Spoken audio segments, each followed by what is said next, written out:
வணக்கம் நேயர்களே, ஆயுத எழுத்திற்கு உங்களை வரவேற்பது நான் கார்கே. ஒரே நாளில் நாடு முழுவதும் சிலிண்டர் தட்டுப்பாடு அப்படின்ற செய்தியை பார்க்குறோம். இதனுடைய தொடர்ச்சியாக ஹோட்டல்கள் எல்லாம் தங்களுடைய மெனுக்களை குறைச்சிருக்காங்க. சில ஹோட்டல்கள் மூடப்பட்டிருக்கிறது. டீ காஃபிக்கான நேரமும் கூட மாற்றி அமைக்கப்பட்டிருக்கிறது அப்படின்றத பார்க்குறோம். இது பெங்களூரில் மட்டும்தான் அப்படின்னு நேற்று வந்த தகவல். இன்றைக்கி தமிழகத்துடைய கோவையில் 50% கடைகள் தான் இருக்குது. பல ஹோட்டல்களில் அவங்க மெனுவெல்லாம் குறைச்சிட்டாங்க. அதே நேரத்தில் சாதம் கூட சில கடைகளில் கலவை சாதம் மட்டும்தான், சில கடைகளில் ஒரே சாம்பார் தான் கொடுக்கப்படும் அப்படின்ற மாதிரியான தகவல்கள்லாம் பார்க்குறோம். இது எல்லாமே இந்த ஈரான், இஸ்ரேல், அமெரிக்கா போரால் வந்திருக்கக்கூடிய விளைவா? இந்த நிலையில் பெட்ரோலியத்துறை அமைச்சரோடு பிரதமர் மோடி ஆலோசனை நடத்தியிருக்கிறார். தமிழ்நாட்டில் இந்த தட்டுப்பாடு இருக்கிறது, இது பற்றி உடனடியாக முடிவெடுங்கன்னு பிரதமருக்கு முதலமைச்சர் கடிதம் எழுதியிருக்கிறார். அடுத்த 20 நாட்களுக்கான கேஸ் சிலிண்டர்கள் கையிருப்பில் இருக்குது அப்படின்னு தகவல்கள் வெளியிடப்பட்டிருக்கிறது. தடையின்றி கேஸ் சிலிண்டர்கள் வழங்க வேண்டும் அப்படின்னு மத்திய அரசுக்கு கோரிக்கையும் விடுக்கப்பட்டிருக்கிறது. இந்த ஒரு நேரத்தில் சிலிண்டர் தட்டுப்பாடு எக்ஸாமுக்கு போயிட்டு இருக்கக்கூடிய மாணவர்களை பாதிக்காத வகையில் அரசு செயல்படும் அப்படின்னு அமைச்சர் அன்பில் மகேஷ் சொல்லுகிறார். கேஸ் சிலிண்டரை பதுக்கினா நடவடிக்கை அப்படின்னு அரசு அந்த நடவடிக்கையும் தீவிரப்படுத்தி இருக்கிறது. இது மத்திய அரசு இதை கணிக்க தவறிவிட்டது அப்படின்னு பல கட்சிகள் குற்றச்சாட்டுக்களை முன்வைத்திருக்கிறார்கள். காங்கிரஸ், கம்யூனிஸ்ட் கட்சிகள் இதை பற்றியெல்லாம் விவாதிக்கணும் அப்படின்னு நாடாளுமன்றத்தில் கூட குரல் கொடுத்தாங்க அப்படின்றது குறிப்பிடத்தக்கது. இப்போ உணவகங்கள் தொடர்ந்து செயல்படுமா அப்படின்றது ஒரு பெரிய கேள்விக்குறியாக இருக்கிறது. ஒரு நாளில் இந்த விவகாரம் விஸ்வரூபம் எடுத்திருக்கிறது. விஸ்வரூபம் எடுக்கும் சிலிண்டர் தட்டுப்பாடு எப்படி சமாளிக்கப் போகிறது இந்தியா? சிறப்பு விருதுகள் இணைகிறார்கள். நம்முடைய வலதுசாரி திரு எம் குமார் நிகழ்ச்சிக்கு அவரை வரவேற்கிறேன். தொடர்ந்து மார்க்சிஸ்ட் கம்யூனிஸ்ட் கட்சியிலிருந்து பேராசிரியர் திரு அருணன், அவரையும் நிகழ்ச்சிக்கு வரவேற்கிறேன். பாஜகவிலிருந்து திரு நாராயண் திருப்பதி அவர்கள், அவரையும் நிகழ்ச்சிக்கு வரவேற்கிறேன். நான் முதல்ல திரு அருணன் அவர்கள்ட்ட ஆரம்பிக்கணும் அப்படின்னு. திரு அருணன், உலகளாவிய ஒரு பிரச்சனை, எல்லா நாடுகளுமே இதை விட மோசமாக பாதிக்கப்பட்டிருக்கு. பாகிஸ்தான்லாம் பார்த்தீங்கன்னா ஸ்கூலுக்கே லீவ் விட்டாங்க, அரசு அலுவலகங்களுக்கு 4 நாள் சொல்லிட்டாங்க. எல்லா இடங்கள்லையும் கூட்டம், பெட்ரோல் வாங்குறதுக்கோ அப்படின்னு நிலைமை எக்ஸ்ட்ரீமாக இருக்குது. இப்போ வரைக்கும் வீட்டு உபயோகத்திற்கான சிலிண்டர் கிடைக்கும் அப்படின்னு நம்முடைய அரசு உறுதி கொடுக்குது. சரியா கையாண்டிருக்குன்னு பார்க்கலையா? அதாவது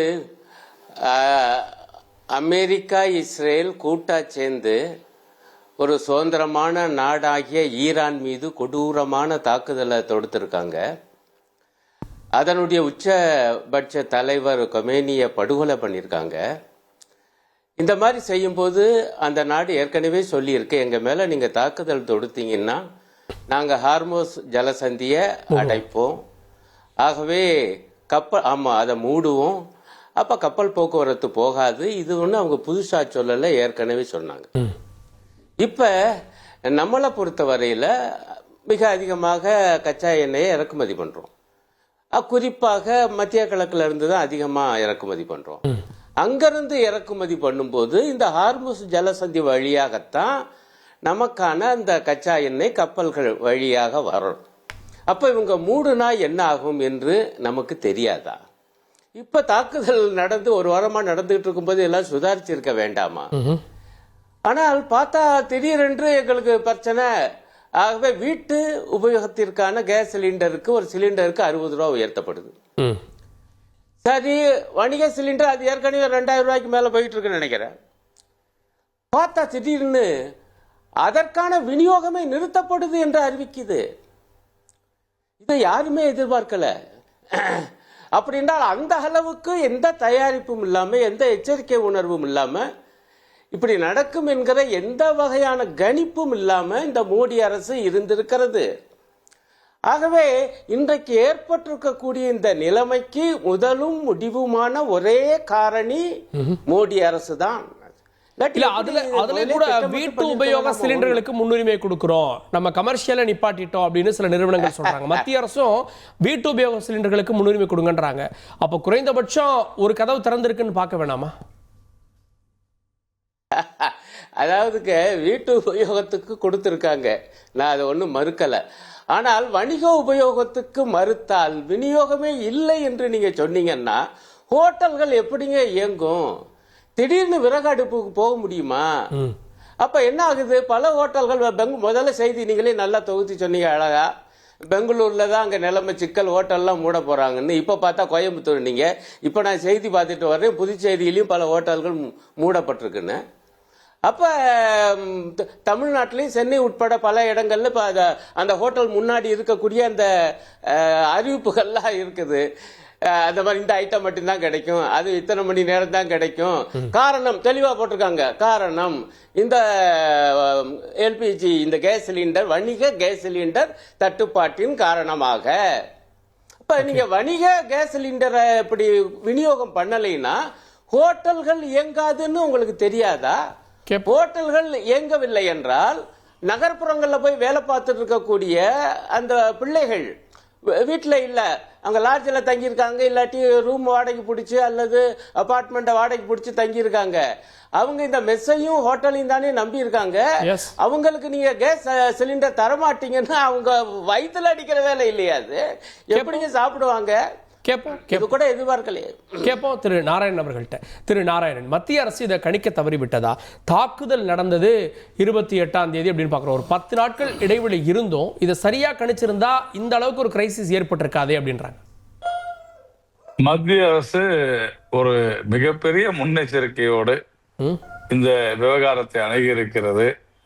நீங்கள் முதலிலே சொன்னது போல உலகம் முழுக்க இருக்கக்கூடிய நாடுகளில அமெரிக்கா, இங்கிலாந்து, பாகிஸ்தான் உட்பட பல்வேறு நாடுகளில பெட்ரோல், டீசல் விலை, எல்பிஜி சிலிண்டருடைய விலை தட்டுப்பாடு என்பது மிக மிக அதிகமாகி இருக்கிறது.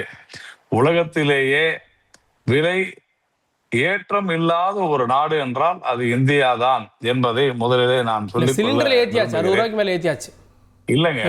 மற்ற இடத்துல 600 ரூபாய் எதிர்க்காங்க, புரிஞ்சுங்க. டாலர் ரேட் இன்க்ரீஸ் ஆகும்போது இது ஆட்டோமேட்டிக்கா நடக்கதான் செய்யும் சர்வதேச அளவில். இது எக்ஸ்டர்னல் ஃபேக்டர்ன்றது புரிஞ்சுங்க கார்கே. இதை சாதாரணமா இந்த மாதிரி ஏறிடுச்சு அப்படின்னு சொல்றது ரொம்ப கேஷுவலா சொல்லிட்டு போயிடலாம். ஆனால் இது கிட்டத்தட்ட 90 விழுக்காடு நாம இறக்குமதி செய்கிறோம். குறிப்பாக சொல்ல வேண்டும் என்றால் ஸ்ட்ரெய்ட் ஆஃப் ஹார்மஸ்ல இருந்து, ஹார்மஸ் ஜலசந்தியிலிருந்து 40 விழுக்காட்டிற்கும் மேலாக பெட்ரோல், டீசலும், அதே மாதிரி கட்டார்ல இருந்து பாத்தீங்கன்னா 60% கட்டார்ல இருந்தா நமக்கு எல்பிஜி வருது. தயவு செஞ்சு புரிஞ்சுங்க. சோ இது உறுதியாக ஒரு மிகப்பெரிய பிரச்சனை சர்வதேச அளவில், இந்தியாவுக்கு மட்டுமல்ல. இந்தியா மட்டும்தான் இதுவரையில இந்த supply of gas, LPG cylinder, petrol, டீசலை நாம டிமாண்டும் அதிகமாக்காம மிக தெளிவாக முன்னெச்சரிக்கை நடவடிக்கை எடுத்தது மட்டுமல்லாமல் எசென்சியல் கமாடிட்டிஸ் ஆக்ட் இதையும் நாம தெளிவா இன்னைக்கு இந்த அரசாங்கம் முன்னெச்சரிக்கைன்னு சொல்றீங்க. அந்த முன்னெச்சரிக்கைன்னா அதனுடைய பொருள் என்ன? என்ன நம்ம எடுத்திருக்கோம்? இன்னைக்கு தட்டுப்பாடு ஏற்பட்டுருச்சு சார், ஹோட்டல்கள் மூடப்பட்டிருக்கு சார். நான் சொல்றேன் கார்கே. இப்போ முன்னுரிமை யாருக்கு கொடுக்கணும்னு சொன்னா உடனடியாக முன்னுரிமை கொடுக்க வேண்டியது இந்த வீடுகளுக்கு. அந்த முன்னுரிமை கொடுத்து அதை நாம் உறுதி செய்த பிறகு அரசாங்கம் மிக தெளிவாக அமைச்சரவையிலிருந்து மிக தெளிவாக ஒரு சர்க்குலர் வந்திருக்குது. இந்த மாதிரி வணிக பயன்பாட்டிற்கான எல்பிஜிக்கு எந்த தடையும் செய்யவில்லை. இங்கே ஒரு மிகப்பெரிய ஒரு ரூமர், ஒரு பதட்டத்தை உருவாக்க முனைந்திருக்கிறார்கள் கம்யூனிஸ்டுகள், காங்கிரஸை கட்சியை சேர்ந்தவர்கள். இதுதான் உண்மை. அப்போ இது ஒரு முன்னெச்சரிக்கை நடவடிக்கையாக சிலவற்றை செய்யும் பொழுது ஒரு ஸ்மால் இன்டரப்ஷன்ஸ் இருக்கதான் செய்யும். ஆனால் அது சரியாகும். அமைச்சரவை மிக தெளிவாக இது ஒரு தெளிவான அறிக்கையை கொடுத்திருக்கிறார்கள். இதை ஒரு பதட்டத்துல பதுக்குவது இது போன்ற சம்பவங்கள் நடைபெறுகிறது. அதை தடுப்பதற்காகத்தான் எசென்சியல் கமாடிட்டிஸ் ஆக்டை கொண்டு வந்திருக்கிறாங்க. உறுதியாக ஹவுஸ் ஹோல்டு சப்ளையை அதிகரிக்கிறதுக்காக தான் 10% இன்க்ரீஸ் பண்ணிருக்கிறாங்க. கிட்டத்தட்ட காப்பீடு பிரீமியம் கூட அதிகமா செலுத்தி வைங்கன்னு மிக தெளிவாக அரசாங்கம் செய்திருக்கிறது. இந்தியாவில் இந்த ஜலசந்தி வழியாக 40% இது வரைக்கும் பெட்ரோல், டீசல். பாகிஸ்தான்ல பாத்தீங்கன்னா நீங்க சொன்னீங்க, ஆக்சுவலா ஸ்கூல்லாம் லீவ் விட்டாங்க. 55 ரூபாய் உலகிலேயே அதிகமாக பாகிஸ்தான்ல 55 ரூபாய் இன்க்ரீஸ் ஆயிருக்கு. இலங்கை, வங்காளதேசம் போன்ற இடங்களில் பெட்ரோல், டீசல் தட்டுப்பாடு அதிகரித்திருக்கிறது. உலகத்திலேயே விலை ஏற்றம் இல்லாத இதுவரையிலும் நான் சொல்வது, நீங்க அமெரிக்காவில் 17 விழுக்காடு உயர்ந்திருக்கிறது, இங்கிலாந்துல 15 விழுக்காடு உயர்ந்திருக்கிறது, ஆஸ்திரேலியாவில் 20 விழுக்காடு உயர்ந்திருக்கிறது. ஆனால் இந்தியாவில் மட்டும்தான் விலை குறைந்திருக்கிறது. எல்பிஜி தட்டுப்பாடு என்பது இதுவரையிலும் இல்லை. இனி வரக்கூடிய காலங்கள்ல இந்த போர் இன்னும் நீடித்தால் அதற்காக என்ன செய்ய வேண்டுமோ அதற்குரிய நடவடிக்கைகளை அரசு எடுக்க வேண்டும் என்று சொன்னால் சில கட்டுப்பாடுகளை விதிக்க வேண்டியது கட்டாயமாகிறது. சேஃப்டிக்காக கொஞ்சம் எல்பிஜியை வந்து அரசு ரிசர்வ் பண்ணுது, அதனால இந்த ஒரு டிமாண்ட் ஏற்பட்டிருக்குன்னு சொல்ல வரீங்க? இல்ல, அதாவது அது இன்னும் சற்று தெளிவாக சொல்ல வேண்டும் என்றால், ஒருவேளை இந்த போர் நீடிக்கும் என்று சொன்னால் அந்த ஹார்மூஸ் ஜலசந்தியிலிருந்து வரத்து குறைவாக இருக்குமே ஆனால் கிட்டத்தட்ட அங்க பாத்தீங்கன்னா 600 கப்பல்கள் வந்து சிக்கி கொண்டிருக்கின்றன. அந்த 600 கப்பல்ல குறைந்தது எனக்கு தெரிந்து ஒரு 40 ஒரு 70 கப்பல் வரைக்கும் இந்தியாவுக்கு வர வேண்டியது வராமல் இருக்கின்றன. அதனால இல்லை என்று சொன்னால் வேறு மற்ற நாடுகளிடம் கேட்டு அரேஞ்ச் செய்வதற்கான அதை நம்ம வந்து எல்பிஜி உட்பட பெட்ரோல், டீசல், கச்சா எண்ணெயை வரவழைப்பதற்காக பல்வேறு யுத்திகளை கையாண்டு கொண்டிருக்கிறது. இந்த நாட்டை விட வேற எந்த நாடுமே, வேற எந்த அரசுமே இந்த விவகாரத்துல இப்படி சிறப்பாக செயல்பட்டிருக்க முடியாது. அதை பாராட்ட மனமில்லை என்று எதிர்க்கட்சிகளுக்கு இருந்தாலும் கூட அதை நான் புரிந்து கொள்கிறேன். ஆனால் இப்படி பதட்டத்தை உருவாக்குவது என்பது நீங்கள் இந்தியாவிற்கு, இந்த மக்களுக்கு செய்யும் மிகப்பெரிய அநீதி நான் சொல்லுவேன். கேட்டுருவோம் சார். நீங்க பாராட்ட மனநிலைனாலும் பரவாயில்ல, ஏன் கம்யூனிஸ்டுகள் பதற்றத்தை ஏற்படுத்துதுன்னு கேட்கிறார் திரு அருணன். இல்ல, அதாவது அவர் பாருங்க, ஒரு எந்த வகையான தட்டுப்பாடு இல்லைன்னு நடுவில் போற போக்கில் சொல்றாரு. நீங்களும் சொன்னீங்க, நானும் சொன்னேன், செய்திகள் இருக்குது.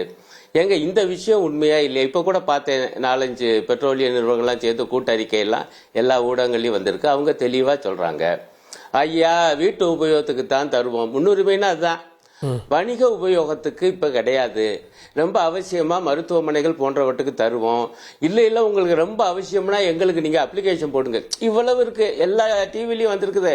அடுத்த பாயிண்ட், இப்ப வணிக எல்பிஜி அந்த கேஸ் சிலிண்டர் தரப்படவில்லை என்று இந்த உணவகங்கள்லாம் சொல்லுதே, பெரிய பெரிய உணவகங்களுடைய அறிக்கைகள் வந்திருக்குது. அதுல ஒரு உணவகம் சொல்லுது, எனக்கு 2 நாள் தான் இருக்கு, நான் எவ்வளவு நாள் வாங்கி வைக்கிறது? அப்ப அதை இன்னும் கொஞ்சம் நாளைக்கு நீட்டிக்கிற மாதிரி நான் வந்து நேரத்தை குறைக்கிறேன். இல்ல அதுல இயங்குற நேரத்தை, அதுல நான் கேள்வியாக கேட்டேன், ஏன் 24 மணி நேரத்துல இது நடக்குதுன்னு கேட்டேன். மத்திய அரசு தட்டுப்பாடு ஏற்படும் சில நடவடிக்கைகள் எடுக்குது, அப்போ தேவையில்லாத பதற்றம் ஏற்படுகிறது, அந்த பதற்றத்தை பொலிட்டிக்கலா சிலர் கூட ஏற்படுத்தலாம் அப்படின்றாரு. ஏன்னா நேத்து பார்லிமெண்ட்ல நேத்தே வந்து இந்த கேள்வி வந்துருச்சு. நேத்து நைட்டு வந்து பெங்களூர்ல கடைகள் மூடல்னு பாக்குறோம், இன்னைக்கு இந்தியா ஃபுல்லா. ஏங்க பதட்டத்தை யாருங்க உருவாக்க முடியும்? இப்படி யாருக்காவது தெரியுமா? உண்மையிலேயே சொல்றேன், எனக்கெல்லாம் தெரியாது. விலையை கூட்டுவாங்கன்னு நான் எதிர்பார்த்தேன், 60 ரூபா கூட்டியிருக்காங்க, அதற்கே நியாயமான எதிர்ப்பு. அவங்க விலையை கூட்டுறாங்க, எதிர்க்க வேண்டியிருக்கு. மக்கள் எவ்வளவு தூரம் கொதிச்சு போயிருக்கான்னு எல்லாருக்கும் தெரியும். ஏன்னா சர்வதேச சந்தையில கச்சா எண்ணெய் விலை குறையும் போது இங்க குறையல, அதே 102 ரூபா, அப்புறம் இது 92 ரூபாய் 93 அப்படிதான் இருந்துச்சு. இப்ப விலை கூட்டணும் வேகமா சிலிண்டர் விலையை கூட்டியாச்சு. அடுத்து பெட்ரோல் டீசல் விலையும் அவர் ரொம்ப அழகா சொன்னார் நாராயணன், இன்னைக்கு வரைக்கும் கூட்டலையா, அப்ப நாளைக்கு நாளை கழிச்சு கூட்டுவாங்க. நான் என்ன கேட்கிறேன், நீங்க வந்து இங்க ஒரு வாரமா 8 நாள் நடந்துட்டு இருக்கு, அவங்க ஜலசந்தி அடுத்த 2-3 நாள்லயே மூடுறாங்க, சிக்கல் வரப்போகுது. நீங்க ஒழுங்கா ரஷ்யா கிட்ட இருந்து வாங்கிட்டு இருந்தோம்லங்கய்யா, அதுவும் வந்து சகாய விலையில கொடுத்துட்டு இருந்தாங்கல்ல. ஆனா அமெரிக்கா சொல்லிச்சுன்னு சொல்லி அதை வாங்கறத நாம நிப்பாட்டிட்டோம் என்று அமெரிக்கா சொல்லுது. அப்புறம் வந்து என்ன சொல்லுதுன்னா 1 மாசம் வாங்கிக்கலாம்னு நாங்க தான் சொல்லி இருக்கோம். இப்ப கூட மீண்டும் பெட்ரோலிய அந்த அமெரிக்க பெட்ரோலிய அமைச்சர் சொல்றாரு, அதாவது நாங்க அறிவுறுத்தி இருக்கோம், போனா போகுது, நீங்க ரஷ்யா கிட்ட இருந்து வாங்கலாம்னு. இப்ப இருங்க ஐயா, நீங்க பேசும்போது ஒரே ஒரு வாக்கியம் நீங்க அப்புறம் பதில் சொல்லுங்க, நேரம் இருக்கு, இப்பதானே ஆரம்பிக்கிறோம் நாராயணன். அடுத்து வந்து என்ன செய்தி வந்திருக்குன்னா, ரஷ்யாக்காரங்க அவங்க இதை பயன்படுத்தி என்னன்னா, இனிமேலாம் வர நாடு இந்தியா உட்பட நாடுகளுக்கு சகாய விலையில நாங்க கச்சா எண்ணெய் தரமாட்டோம், நாங்க ஒரு விலை நிர்ணயம் பண்ணுவோம், அதுலதான். அப்ப என்ன போச்சு, நம்ம அமெரிக்கா சொல்லிச்சு, அமெரிக்காவோட ஒப்பந்தம் என்கிற காரணத்தினால ரஷ்யா கிட்ட இருந்து நம்ம கச்சா எண்ணெய் வாங்குறத நிப்பாட்டணும் அல்லது பெருமளவு குறைச்சோம். இப்போ கடைசியில பார்த்தப்ப மாட்டிக்கிருச்சுல. இப்போ ஒழுங்கா ரஷ்யா வாங்கிட்டு இருந்தா அதுக்கு இந்த ஜலசந்தி விவகாரம் பிரச்சனை இல்ல, ஒழுங்கா வந்திருக்கும்ல. அதுதான் நாங்க அப்ப இருந்து சொன்னோம், இப்ப எங்களை போய் அவதூறு கலப்புறாங்க அப்படி சொன்னா இது என்ன நியாயம்? கேப்போ திரு நாராயணன் குறுக்கிட்டாரு, ரஷ்யாட்ட ஒழுங்கா தானே போயிட்டு இருந்துச்சு, ஏன் நிப்பாட்டணும், ஏன் இன்னைக்கு சிக்கலுக்குள்ளாகணும்? கார்கே, இருக்கக்கூடிய பிரச்சனையே அதுதான். ரஷ்யா கிட்ட இருந்து நாம குரூட் ஆயில், அதாவது கச்சா எண்ணெய் வாங்குவதை குறைத்து விட்டோம் என்கின்ற ஒரு பொய்யை கம்யூனிஸ்டுகள் காங்கிரசார் கட்டவிழ்த்து விட்டு கொண்டே வருகின்றனர் என்பதை நாம புரிந்து கொள்ள வேண்டும். ஏனென்றால் ஏன்னா ரஷ்யாவிடமிருந்து கடந்த ஜனவரியை விட பிப்ரவரி மாதம் தான் நாம் அதிகமாக வாங்கியிருக்கிறோம். 30 லட்சம் பேரல் வாங்கியிருக்கிறோம் கச்சா எண்ணெயை, 4 மில்லியன் டன். இது ஜனவரி மாதத்தை விட அதிகம். நீங்க சொல்ற இந்த பர்மிஷன் அப்படின்னு ஒரு வார்த்தையை இவங்க சொன்னாங்க, விலக்கு. அந்த விலக்கு என்பது யாருக்கு அளித்தார்கள் என்றால் ரஷ்யா மீதான அமெரிக்க சாங்ஷன்ஸ் கட்டுப்பாடுகளை அமெரிக்கா சொன்னது தவிர இந்தியாவிற்கானது கிடையாது. இந்தியா சொன்னது ட்ரம்ப் தானே சார்? இல்லைங்க சார், கார்கே நான் சொல்றது கொஞ்சம் புரிஞ்சுங்க. நான் தமிழ்ல மிக தெளிவா ஒரு விஷயம் சொன்னேன். கடந்த டிசம்பர் மாதத்தை விட ஜனவரி மாதத்தை விட பிப்ரவரி மாதம் தான் அதிகமாக ரஷ்யாவிலிருந்து நாம வாங்கி இருக்கிறோம். நீங்க அதை செக் பண்ணீங்க. நான் சொல்றதுல நான் டேட்டாவோட உங்களுக்கு சொல்றேன். 30 லட்சம் பேரல்னு சொல்றேன். அதற்கு முந்தின மாதத்தை விட அதிகமாக 20% அதிகமா நம்ம வாங்கி இருக்கிறோம்னு சொல்றேன். இல்லை என்று சொன்னால் மறுத்து பேசுங்கள். சும்மா போற போகல ரஷ்யா இடம் நிறுத்திட்டீங்கன்னு சொல்றது தவறு. ரஷ்யாவிடம் வாங்கி இருக்கிறோம். ரஷ்யாவிடமிருந்து வாங்கினால்தான் இப்ப பற்றாக்குறை ஏற்படாமல் இருக்குதுன்றதை புரிஞ்சுங்க. இதைத்தான் நான் சொல்கிறேன். இது நீங்க நினைக்கிற மாதிரி ஒரு 4 வருஷத்துக்கு உண்டான கச்சா எண்ணெயை ஸ்டாக் பண்ண முடியுமா? முடியாது. உலகத்திலேயே அதிகமாக, அதாவது இறக்குமதி செய்யக்கூடிய நாடுகள்ல அதிகமான நாட்கள் இருப்பு வைத்திருக்கக்கூடிய நாடு இந்தியா. 60 நாட்களுக்கு இன்னும் நம்ம கிட்ட கச்சா எண்ணெயும் பெட்ரோல் டீசலும் சுத்திகரிக்கப்பட்டதும் இருக்கிறது என்பதை புரிந்து கொள்ளுங்கள். இதற்கு முன்னால இருந்த காங்கிரஸ் அரசு 2014 பாத்தீங்கன்னா 5 நாளைக்கு கூட கிடையாது. ஆனால் இன்றைக்கு 50 நாட்கள் இருந்து 60 நாட்கள் வரை தாங்கக்கூடிய அளவிற்கு நம்மிடம் இருப்பு இருக்கிறது. இந்த அரசாங்கம் அதை சாதித்து காட்டி இருக்கிறது என்பதை புரிந்து கொள்ளுங்கள். இதைத்தான் இவர்கள் சொல்லிக் கொண்டிருந்தார்கள். அப்படி இப்படின்னு. இன்னைக்கு நான் சொல்றேன், இந்த உலகத்திலேயே இவ்வளவு மோசமான ஒரு சூழ்நிலையில் கூட மிக சிறப்பாக கையாண்டிருக்கக்கூடிய ஒரு நாடு இந்தியா. இதை பதற்றத்தை உருவாக்குவது தவறு என்று நான் சொல்கிறேன். மேலும் அமைச்சர் இங்க இருக்கக்கூடிய அந்த அமைச்சரவை மிக தெளிவாக எப்படி ஏன் வணிக இந்த கேஸுக்கு சில கட்டுப்பாடுகளை ஏன் விதித்திருக்கிறது, இதுல பதுக்கல் நடக்க கூடாது என்பதற்காக சில நடவடிக்கைகளும் எடுத்திருக்கிறது என்பதையும் தெளிவாக்கி இருக்கிறது. கேப்போம் நான் திரு எம் குமார் அவர்கள்ட்ட. இன்னைக்கு ஒரே ஒரு புள்ளி வரும். சரி, சுருக்கமா ஒரே ஒரு புள்ளி வரும். அவர் நாங்க ஏதோ தப்பா பேசுறோங்கிறாரே, அதுக்காக ஒரே ஒரு வாக்கியம் மட்டும் வாசிக்கிறேன், ஒரு ஆங்கில ஏட்ல இருந்து. அதாவது இந்தியாஸ், அது மட்டும் வாசிக்கிறேன். India's oil imports from Russia fell to 44-month low in January 2026. இது என்ன அர்த்தம்? இப்ப இவர் ஜனவரியில இருந்து பிப்ரவரிங்கிறாரு. நீங்க அவர் எவ்வளவு சாதுரியம். ஜனவரியை விட பிப்ரவரி ஜாஸ்திங்கிறாரு. ஆனா ஜனவரிக்கு முன்பு 44 மாதங்களாக மிக அதிகமாக ரஷ்யாவிலிருந்து வாங்கிட்டு இருந்து வந்தோம்.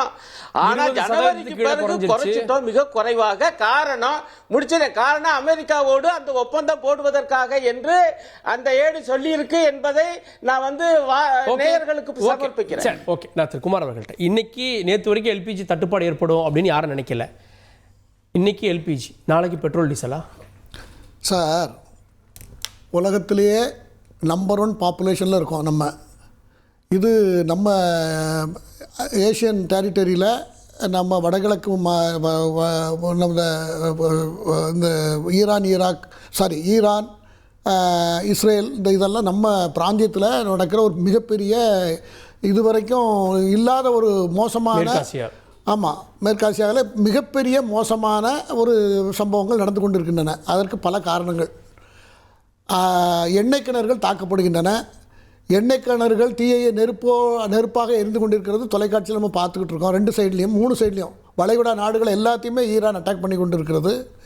உலகத்தில் வரக்கூடிய மொத்த கப்பல் போக்குவரத்து, எண்ணெய் கப்பல்கள் வரக்கூடிய வழியில் 20% அந்த வழியை பயன்படுத்தப்படுகிறது உலக தேவைக்கு. ஹார்முஸ் ஜலசந்தியில் அந்த இடத்த ஈரான் மூடி இருக்கிறது. நம்மளை பொறுத்தவரையில் ஒரு நாள் ஒன்றுக்கு நமக்கு கிட்டத்தட்ட 45 லட்சம் 40 லட்சம் எல்பிஜியும் 12 லட்சம் வணிக நிறுவனங்களுக்கான சிலிண்டரும் நமக்கு தேவைப்படுது. தினம் 50 லட்சம் சிலிண்டர் தேவைப்படுறது. இதுக்கு 12 லட்சமும் அதுக்கு 35லேருந்து 40 லட்சமும் தேவைப்பட்டு கொண்டு இருக்கிறது. அப்போது இப்போ 10 நாளாக போர் நடந்து கொண்டு இருக்கிறது. இதை அரசாங்கம் எப்படி இதை மேனேஜ் பண்ணணுங்கிறதுக்காக மிகப்பெரிய அளவில் ஒரு சர்வே நடத்தி யார் யார்கிட்ட பேசணும், யார் யார்கிட்ட எப்படி பண்ணணும், நமக்கு அதிகமாக வரக்கூடிய நமக்கு சவுதியிலேருந்து தான் 35 to 40% வருகிறது. அரபு எமிரேட்ஸ்லேருந்து 10லேருந்து 15% வருது. கட்டார்லேருந்து 10% வருகிறது. அமெரிக்காவிலேருந்து 8 to 10%, குவைத்திலேருந்து 5 to 8% இதுதான் நமக்கு வருகிறது. இப்போ இது எல்லாமே இந்த பிரச்சனையால் ரஷ்யா வரவே இல்லை. ரஷ்யா தனி ரஷ்யா வருது. அது நான் சொல்லலை, ரஷ்யா வருது. ஆக மொத்தத்தில் இப்போ ஏற்பட்ட ஒரு சூழல் இருக்கும் பொழுது இன்டர்நேஷ்னல் கிரைசிஸ் ஒரு மாதிரி மோசமாக இருக்கிறது. அந்தந்த நாட்டில் மக்கள் உயிரை காப்பாற்றுவதற்கே சிரமப்பட்டு கொண்டு இருக்கிறார்கள். ஆயிரக்கணக்கான பேர் இறந்திருக்கிறார்கள். நீயா நானாங்கிற அளவுக்கு போய் கொண்டிருக்கிறது. அங்கே ஈரானுடைய அதிபர் கொல்லப்பட்டிருக்கிறார். பதட்டமாக சூழல் இருக்கிறது. ஆக இந்த நிலையில நம்ம உலகளாவிய நிலை சார், இதை நம்ம ஒரு 10 நாளாக டிபேட் பண்ணிட்டோம். நம்ம எப்படி முன்னெச்சரிக்கையாக இருந்தோம் நான் கேட்குறேன். முன்னெச்சரிக்கையாக இருக்க போய் தான் 10 நாள் நம்ம என்ன பண்ணோம். இப்பவும் நம்மகிட்ட சிலிண்டர் இல்லாமல் இல்லை. நம்ம என்ன பண்ணுறோன்னா ப்ரிவென்ட் பண்ணுறதுக்காக முதல் ஃபர்ஸ்ட் ப்ரியாரிட்டி கன்சியூமர். வீடுகளுக்கு கொடுக்கறது தடைபற்றக்கூடாது என்பதற்காக அதற்காக முன்னக்கூட்டி அங்கிட்டு வர்றது கூட முன்னக்கூட்டி வர்றதை எல்பிஜியை ஹவுஸ் ஹோல்டிங்ஸ் ஐட்டத்துக்கு ப்ரியாரிட்டி கொடுத்து அவங்களுக்கு எதுவும் பாதிப்பு வந்துடக்கூடாதுங்கிறத தான் அரசு ப்ரியாரிட்டி கொடுத்து பண்ணி கொண்டிருக்கிறார்கள். வெகு விரைவில் இந்த பிரச்சனையை சரி செய்துவிடும் என்பதுதான் நான் அறிந்த வரைக்கும், நான் கணித்த வரைக்கும், அரசு ஆராய்ந்த வரைக்கும் சில முன்னேற்பாடுகளை அரசு எடுத்துக்கொண்டிருக்கிறது. நேற்று வரைக்கும் எல்பிஜி தட்டுப்பாடு வரும்னு யாரும் நினைக்கல. நாளைக்கு ஈரானுடைய கப்பல் சார், இன்னைக்கு பாகிஸ்தான்லயோ ஸ்ரீலங்காலயோ பெட்ரோல் தட்டுப்பாடு சார். நாளைக்கு நமக்கு அது வராதுன்னு உங்களால சொல்ல முடியுமா? சர்வதேச இஷ்யூ சார். இது உலகம் புறாத்தையும் பாதிக்கப்பட்ட பிரச்சனை. ஈரானுக்கு நம்ம இப்போ ஈரானுடைய கப்பலை நம்ம நிறுத்தத்துக்கு இடம் கொடுத்துருக்கோம். அவங்களுக்கு நன்றி தெரிவித்திருக்கிறார்கள். அவர்கள் நமக்கு பல வழியில் உதவுவதற்கு முன் வருகிறதாக பேச்சுவார்த்தை நடந்து கொண்டிருக்கிறது. இதெல்லாம் ஒரு பக்கம் போய்கொண்டு இதெல்லாம் ரொம்ப வெளியே பேச முடியாத நிலைமை இருக்கிறது. ஆகையினால எப்படியாவது நம்ம நாட்டையும் மக்களையும் நம்ம தொழில் நிறுவனங்களையும் நம்ம பாரதிய ஜனதா கட்சியினுடைய ஆட்சி, பிரதமர் மோடி தலைமையிலான அரசு காப்பாற்றும் என்பதில் 24 மணி நேரமும் அதை பற்றியே சிந்தித்துக் கொண்டிருக்கிறார்கள். எதிர்க்கட்சிகள் இந்த நேரத்தில் எரியிற வீட்டில் புடுங்கினது மிச்சங்கிற கணக்கு போடாமல் ஆக்கப்பூர்வமான யோசனைகளே அரசாங்கத்துக்கு சொல்லணுமே தவிர இந்த நேரத்தில் இதையெல்லாம் வச்சு ஒரு அரசியல் பண்ணக்கூடிய அவசியம் எந்த கட்சியாக இருந்தாலும் சரி. இதுவரைக்கும் யாரும் அப்படி பேசுனதை நான் பார்க்கல. பட் அப்படி பண்ணக்கூடாது என்று நான் முன்கூட்டியே சொல்ல கடமைப்பட்டிருக்கின்றேன். மூத்த பத்திரிகையாளர் திரு ஆர்.கே. ராதாகிருஷ்ணன் இணைந்திருக்கார். நிகழ்ச்சி கவரை வரவேற்கிறேன். திரு ஆர்.கே., உலகளாவிய பிரச்சனையில் மற்ற நாடுகளை விட இந்தியா முடிந்த அளவு இதை சிறப்பாக கையாள்வதா நீங்கள் பார்க்கலையா? இங்கே 0 அப்படின்ற அளவில் இல்லை, ஆனால் தேவையானவங்களுக்கு கிடைக்குது. அதுக்கு டைம் லிமிட் ஃபிக்ஸ் பண்ணியிருக்காங்க. 20 நாள் 25 நாள் ஆகும் அப்படின்றதும், கமர்ஷியல் சிலிண்டரை லிமிட் பண்ணியிருக்காங்க அப்படின்றதையும் பார்க்குறோம். இதை விட பெட்டராக எப்படி ஹேண்டில் பண்ணியிருக்க முடியும்னு நினைக்கிறீங்க? நேயர்களுக்கு வணக்கம், நண்பர்களான இருக்கும் பேனலிஸ்ட் எல்லாருக்கும் வணக்கம். இது இன்றைக்கு ஒரு வேடிக்கையான விஷயம் என்னவென்றால், நம்மளுடைய இந்த டெக்கைடில் காணாத ஒரு தட்டுப்பாடு நிலையில் உட்கார்ந்து கொண்டிருக்கிறோம். அந்த தட்டுப்பாட்டு நிலையில் ஹர்தீப் புரி ஒரு இன்ஃபார்மல் இன்டராக்ஷன் வித் பிரஸ் நடத்தி கொண்டிருக்கிறார். அதாவது ஃபார்மலாக ஒன்றும் சொல்றதுக்குள்ள அவருக்கு இன்ஃபார்மலாக தன்னுடைய அந்த கோதி மீடியாவெல்லாம் அழைத்து பேசிக் கொண்டிருக்கிறார். இது எவ்வளவு பெரிய அவலங்க! இதோட பெரிய ஒரு ஜோக் இருக்கிறது. அதாவது இது தட்டுப்பாடு இல்லை என்று சாதித்தவர்களுக்கு நான் சொல்ல வேண்டிய விஷயம் ஒண்ணுதான். 70,000 ரெஸ்டாரண்ட்ஸ் ஒன்றாக கூடி மோடிக்கு எதிரான ஒரு மூவ்மெண்ட் இங்க நடத்தல. இந்தியாவில் அந்த டெல்லியிலிருந்து ஆரம்பித்துக் கொண்டு கன்னியாகுமரி வரையான இருக்கின்ற அனைத்து இடங்களிலும் இருக்கின்ற ஒரு கூட்டமைப்பு NHA, national restaurant association of India இருக்கிறது. தமிழ்நாட்டில் தனியா இருக்கிறது, சென்னைக்கு தனியா இருக்கிறது, பாம்பேல தனியா இருக்கிறது. இவர் அனைவரும் ஒரே குரலில் சொல்லுகின்ற விஷயம் என்னவென்றால், எங்களுக்கு கமர்ஷியல் எல்பிஜி கிடைக்கவில்லை என்று. இங்க ஆயில் மேஜர்ஸ், இன்னைக்கு இந்து பத்திரிகையில் பார்த்திருப்பீங்க, ஆயில் மேஜர்ஸ் மிக தெளிவாக சொல்லி இருக்கிறார்கள், நாங்கள் கமர்ஷியல் சிலிண்டர்ஸ் நிறைக்க முடியாதுன்னு சொல்லி இருக்கிறார்கள். இப்போ இதுல ஒரே ஒரு பிரச்சனை தான். அதாவது ஒன்று ஃப்ளோட்டிங் பாப்புலேஷனு, நிறைய பேருக்கு பிரச்சனை, கிக் ஒர்க்கர்ஸ் வந்து பாதிக்கப்படுவார்கள், இதெல்லாமே இருக்கிறது. அதாவது ஏறத்தாழ வரையில் 7 கோடியிலிருந்து 8 கோடி மக்கள் வந்து இன்னைக்கு இந்த ஸ்விக்கி, ஜொமேட்டோ, ஊபர் ஈட்ஸ் இந்த மாதிரி விஷயங்கள்ல வந்து அன்றாட வாழ்க்கையை வந்து கழித்துக் கொண்டிருக்கிறார்கள். அவர்கள் வந்து பாதிக்கப்படுவார்கள். அதெல்லாம் ஒரு அசைடா வைத்தா கூட இந்த ஹோட்டல்ஸ் தானுங்க, இந்த பல ரெஸ்டாரண்ட்ஸும் வந்து இன்னைக்கு ஹாஸ்பிட்டலுக்கும் கிரிட்டிக்கல் இன்ஸ்டிடியூஷன்ஸ்க்கும் சப்ளை பண்ணி கொண்டிருக்கிறது, சாப்பாடு சப்ளை பண்ணி கொண்டிருக்கிறது. அதாவது பாபா ஆட்டோமிக் சென்டர்ல இருந்து ஆரம்பித்துக் கொண்டு இங்க இருக்கின்ற நம்மளுடைய அனைத்து ஆஸ்பத்திரிகளுக்கும் சப்ளை பண்றது பெரும்பாலான இந்த செயின்ஸ் தான். இவர்கள் எங்க செல்வார்கள்? நாளைக்கு வந்து நீங்க கமர்ஷியல் சென்டர் கொடுக்கவில்லை என்றால் அங்க இருக்கின்ற பேஷண்ட்ஸ் வந்து அவதிப்பட்டு சாவணுமா என்ற கேள்வி இருக்கு இல்லையா? தட்டுப்பாடு மட்டும் கிடையாதுங்க, கிடைக்க மாட்டேங்கிறது தான் உண்மை. தட்டுப்பாடு கிடையாது, நான் வந்து மறந்துவிடக்கூடாது. இது நீங்க கேட்டு பாருங்களேன். இன்னைக்கு வந்து ஒரு ரெஸ்டாரண்ட் வந்து நீங்க இதுல இந்த ஷோக்கு அழைத்திருந்தாங்கன்னா மிக தெளிவாக சொல்லியிருப்பார்கள். A2B சொல்லுது, A2Bக்கும் அரசாங்கத்துக்கு என்ன பிரச்சனை? சங்கீதா, எனக்கு தெரிஞ்ச சங்கீதா என்ற ஓனர்ஸ் வந்து தாராளமாக பிஜேபி சப்போர்ட் பண்ணவர்கள் தான். இன்னும் சொல்ல போனா அவர்கள் வந்து ஒரு அலையன்ஸ் கொண்டு வர்றதுக்கே காரணமாக இருந்த நபர்கள்.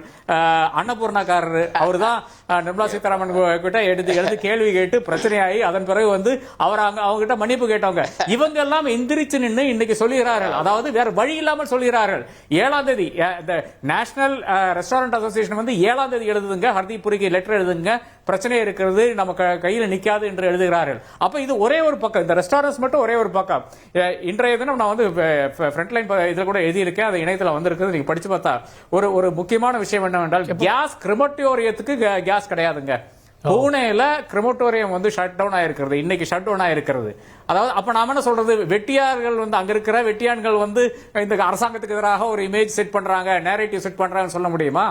அதே மாதிரி இன்றைக்கு இந்திரபிரஸ்தா கேஸ், அதாவது இன்னைக்கு தலைநகரில் இருக்கின்ற, வேற எல்லாம் விடுங்க, டெல்லியில் இருக்கின்ற அனைத்து ஆட்டோக்களும் வந்து சிஎன்ஜியில் தான் ஓட முடியும். அங்க இருக்கின்ற நீங்க வந்து உங்க ரிப்போர்ட்டர் அனுப்பிச்சு நீங்க வந்து காட்சிகள் எடுக்க சொல்லுங்க, எவ்வளவு தூரம் வந்து கியூ நிக்குதுன்னு பாருங்க. பெட்ரோலுக்கு கிடையாது, சிஎன்ஜியில் தான் ஓடணும். அங்க எல்லா வண்டிகளும் சிஎன்ஜியில் தான் ஓடணும். எவ்வளவு பெரிய கியூஸ்னு பார்த்து கொண்டு பாருங்கள். அப்ப எல்லா இடத்துலையும் இந்தியா பூரா தட்டுப்பாடு நடக்கிறது.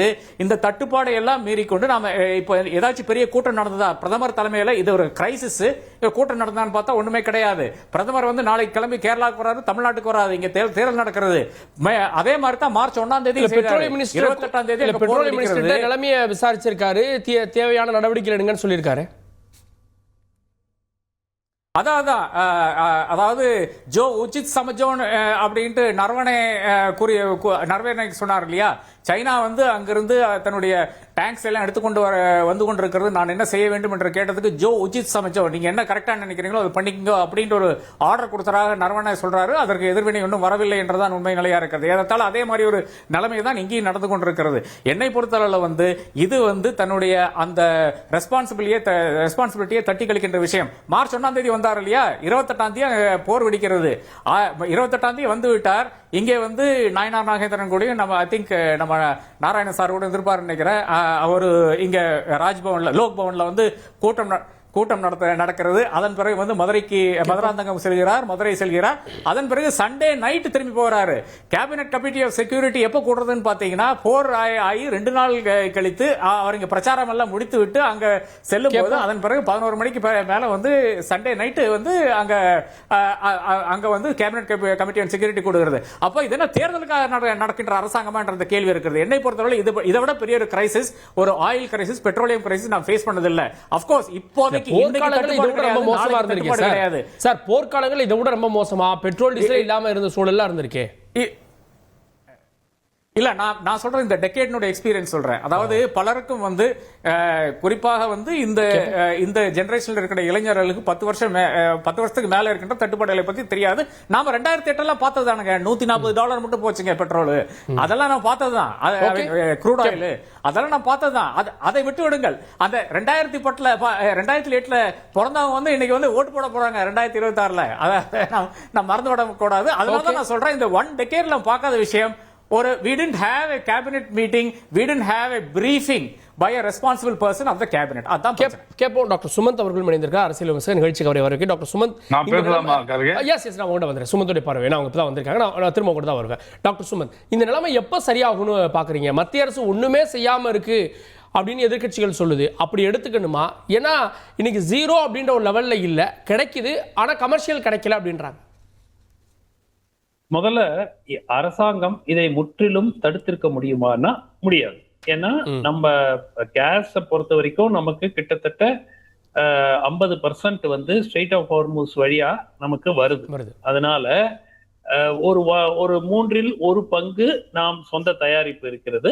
மீதி 60%ல கிட்டத்தட்ட 80-90% இந்த ஸ்ட்ரெயிட்ஸ் ஆஃப் ஹார்மூஸ் வழியா வருகிறது. ஸோ முற்றிலும் இதை வந்து தடுத்திருக்க முடியாது. ஆனால் கடைசி ஒரு வாரமாக அரசாங்கம் என்ன செய்திருக்கிறதா இல்லையா அது கூட நமக்கு தெரியாது.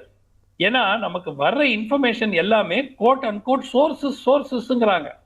ஒரு அமைச்சர் மீடியா முன்னாடி வந்து இந்தந்த நடவடிக்கைகளை நாங்கள் எடுத்துக்கொண்டிருக்கிறோம், இவ்வளவு ஸ்டாக் நம்மளிடம் இருக்கிறது, பீதி அடைய வேண்டாம் அப்படிங்கிறது இது வரைக்கும் யாராவது சொல்லியிருக்காங்களா? சரி, பிரதமர் பிஸியா இருக்காரு, அவருக்கு எலெக்ஷன் கேம்பெயின் இருக்கு, அதை விட்டுடுங்க. பட் மற்ற அமைச்சர்கள் யாராவது ஒருத்தர் வந்து மக்கள் முன் என்ன பிரச்சனை என்று கூறணும் இல்லையா? நீங்கள் என்ன செய்ய வேண்டும், அரசாங்கம் என்ன செய்து கொண்டிருக்கிறது? எண்ணெய் நிறுவனங்கள் சொல்லிருக்காங்க ஒரு 20 நாளைக்கு நமக்கு தேவையான சிலிண்டர்கள் இருக்குன்றாங்க. ஒரு நிமிஷம் இருங்க. எண்ணெய் நிறுவனங்கள் ஒரு நோட்டை வந்து, அதுவும் பிபிசிஎல், ஐஓசி எல்லாரும் ஒரே நோட்டை பப்ளிஷ் பண்ணியிருக்கிறாங்க. அது ஆப்வியஸ்லி யாரோ எழுதி கொடுத்ததை அவங்க எல்லா நிறுவனங்களும் அவங்க போடுறாங்க. ஏங்க ஒரு மக்களிடையே ஃபர்ஸ்ட் ஒரு விஷயம், கத்தார்ல இருந்து இந்த போர் எப்ப வெடிச்சதுங்கிறத விட்டுருங்க. கத்தார்ல எப்போ கேஸ் ப்ரொடக்ஷன் ஹால்ட் ஆச்சு? 5 நாள் ஆச்சு. அவங்க வெளிப்படையா சொல்லிட்டாங்க, கேஸ் ப்ரொடக்ஷன் ஹால்டட். உங்களுக்கு எங்கிருந்து வருது? கத்தார்ல இருந்து நிறைய கேஸ் வருது. இப்போ உடனடியாக உங்களுக்கு எக்ஸிஸ்டிங் ஸ்டாக் எவ்வளோ பற்றாக்குறை ஏற்படுமே, இதை எப்படி சமாளிக்க போறோம்? நேற்று இரவு வரை பெட்ரோலியம் மினிஸ்ட்ரியிலிருந்து எந்த விதமான அதிகாரப்பூர்வமான ஒரு அறிவிப்பு வரவில்லை. ஏன் வரவில்லை? ரெண்டாவது, இது எல்லா ஹோட்டல்காரங்களும் சேர்ந்து ஒரு சதி திட்டம், அரசினுடைய நற்பெயருக்கு களங்கம் விளைவிக்கிறதுங்கிறது ஒரு அபத்தமான ஒரு வாதம். எதுக்காக அவங்க செய்ய போறாங்க? பட் அவங்க இப்ப இவ்வளவு நாள் செஞ்சாங்களா? எதிர்க்கட்சிகளுக்கு ஒரு வாய்ப்பா கொண்டு வருது அப்படின்ற. இல்ல ஒரு நிமிஷம். இல்லைங்க, நான் சொல்றேன் சார். உங்கள் கட்சியை சேர்ந்த திரு அஸ்வத்தாமன் அவர்கள் ஒரு வீடியோ போட்டிருக்காரு. அதுல என்ன சொல்றாருன்னா, இன்கம் டாக்ஸ் நோட்டீஸ் அனுப்பிச்சாங்க 62,000 ஹோட்டலுக்கும் 72,000, எக்ஸாக்ட் நம்பர் எனக்கு ஞாபகம் இல்ல. அதனால இவங்க எல்லாரும் வந்து எல்பிஜி சிலிண்டர் இல்லைன்னு சொல்லிட்டு ஆர்ப்பாட்டம் பண்றாங்க இன்னைக்கு அப்படிங்க அந்த வீடியோ ஐ திங்க் சோசியல் மீடியால ஒன்று இருக்கு. நீங்களே போய் பாத்துக்கலாம். அவர் உங்களுடைய கட்சியினுடைய ஒரு தலைவராக இருக்கிறார். என்னுடைய பாயிண்ட் ரொம்ப சிம்பிள். இதை முழுமையா தடுத்திருக்க முடியாது. இதே எஸ்மாவை இன்னைக்கு போட்டீங்களே, அதை 3 நாள் முன்னாடி போட்டிருக்கலாமே. இன்னைக்கு என்ன நாள் கிழமை வேலை பார்த்துதான் எஸ்மா போடணுமா? உங்களுக்கு தட்டுப்பாடு வரப்போகுதுங்கிறது நன்றாக தெரியுமே. இப்ப இதேதான் 5 நாடுகள். கார்கே, பாகிஸ்தானை விடுங்க, பாகிஸ்தான் ஒரு ஃபெயில்டு ஸ்டேட், அதை விட்டுடுங்க.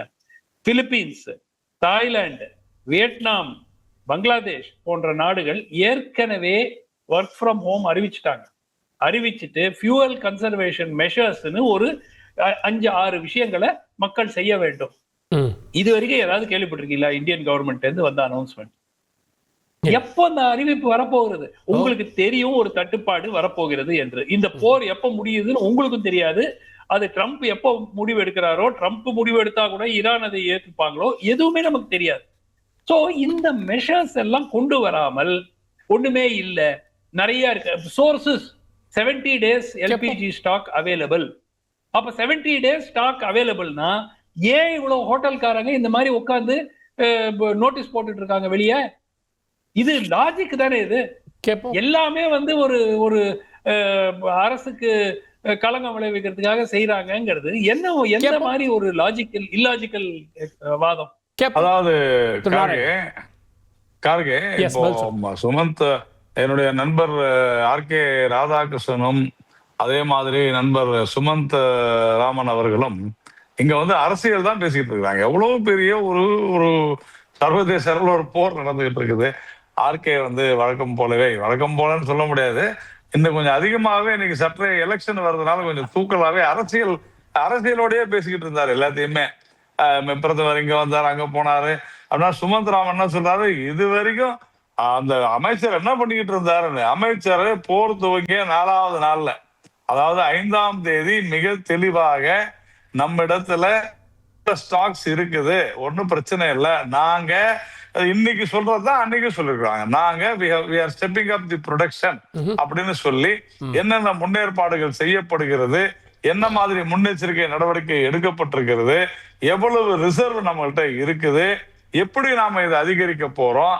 இதுவரையிலுங்க 27 நாடுகள்கிட்ட இருந்து வாங்கிட்டு இருந்தது, இன்னைக்கு 40 நாடுகள்ல இருந்து நம்ம பிஜேபி அரசாங்கம் வந்த பிறகு வாங்குறோம். அதே மாதிரி தெளிவா எல்லா விஷயத்தையுமே நீங்க வந்து அவருடைய ட்விட்டர்ல போய் பாருங்க, அவர் ஓப்பனா பிரஸ் மீட்ல சொல்லியிருக்கிறாரு. இதை விட ஒரு அரசாங்கம் நீங்க பாக்கலன்றது நீங்க பாருங்க சார். நீங்க 5ஆம் தேதி பிரஸ் நோட்டு பாருங்க, பிரஸ் நோட்டு பாருங்க சார், கொஞ்சம் புரிஞ்சுங்க சார். பிரஸ் நோட்டு பாருங்க சுமந்த்ராமன், நீங்க அவர் சொல்லவே இல்லைன்றீங்க. பிரஸ் நோட்டு பாருங்க. 5ஆம் தேதி அன்னைக்கு நான் சொல்றேங்க சார், நான் சொல்றேன் நல்லா புரிஞ்சுங்க சுமந்த். நீங்க அமைச்சர் என்ன சொன்னாருன்றீங்க, அப்புறமா இங்க அஸ்வத்தாமன் என்ன சொன்னாருன்னு பேசாதீங்க. நீங்க ஒரு மெச்சூர்டு பர்சனாலிட்டி, தயவு செஞ்சு நீங்க வந்து இந்த இஷ்யூல நீங்க இப்படி பண்ணாதீங்க. நான் சொல்றேன் இல்ல, அவர் என்ன சொன்னாரு நான் பாக்கல. ஒருவேளை நீங்கள் சொல்வது போல அவர் சொல்லி இருந்தால் அது தவறு, அவ்வளவுதான் விஷயம். நான் அமைச்சர் சொன்னதை பத்தி பேசிட்டு இருக்கிறேன். அந்த அபிஷியலா அதிகாரப்பூர்வமா ஒரு அரசாங்கம் சொன்னது குறித்து நான் பேசிக் கொண்டிருக்கிறேன். நீங்க என்ன சொன்னீங்க இதுவரையிலும் சொல்லல. நீங்க தேதி 10 5ஆம் தேதி அன்னைக்கு அவர் பேசியிருக்கிறார். 5ஆம் தேதி அன்னைக்கு அவர் பேசிருக்காரு. நான் வேணும்னா உங்களுக்கு அனுப்புறேன். சும்மா அதாவது நீங்க பாக்கலன்றதுனால நீங்க தமிழ்நாட்டு அரசியல் இதே பார்த்துட்டு இருக்கிறீங்கன்றதுனால நான் சொல்றேன் கேளுங்க. நான் சொல்றது கேளுங்க சார். இல்லங்க, நான் சொல்றது கொஞ்சம் புரிஞ்சுங்க. போதுமான ரிசர்வ் 25 நாள் இருந்து 30 நாளைக்கு உண்டானது இருக்குது. உலகத்துல இந்த மாதிரியான ரிசர்வ் வேற எங்கேயுமே இல்ல. பெட்ரோல் டீசல் 10வது நாள் இந்த நிலைமை வந்திருக்க கூடாது திரு நாராயணன். 25-30 நாள் இருக்கு சார். இல்ல கார்கே, கொஞ்சம் தயவு செஞ்சு புரிஞ்சுங்க. நீங்க என்ன இது வந்து நம்ம வந்து கிளாஸ் எல்லாம் எடுக்க முடியாது. இந்த போர் ஒரு வாரம் கூட இருக்காதுன்னாங்க, ஆனா இது நீடிக்குது. இன்னும் ஒரு மாதம் சார் நான் முடிச்சிடுறேன். இன்னும் ஒரு மாதம் போனால் அதற்கு என்ன செய்ய வேண்டி வரும் என்பதற்கான முன்னெச்சரிக்கை இப்போது எடுத்துக் கொண்டிருக்கிறார்கள். ஒரு வாரத்துல முடிஞ்சிடும் அப்படின்ற போது அதற்கான முன்னெச்சரிக்கை அப்ப எடுத்தாங்க. இன்னும் நீடித்தால் என்ன செய்யலாம்ன்றதை இப்ப எடுப்பாங்க. ஒரு அரசாங்கம், ஒரு நிர்வாகம் அப்படித்தான் செயல்படும். சுமந்த்ராமன் போன்றவர்கள், ஆர்கே போன்றவர்கள் எல்லாம் விமர்சனம் செய்வாங்கன்றதுக்காக தினந்தோறும் பிரஸ் மீட்ல வந்து உட்கார்ந்துட்டு எல்லாம் பேசிட்டு இருக்க முடியாது.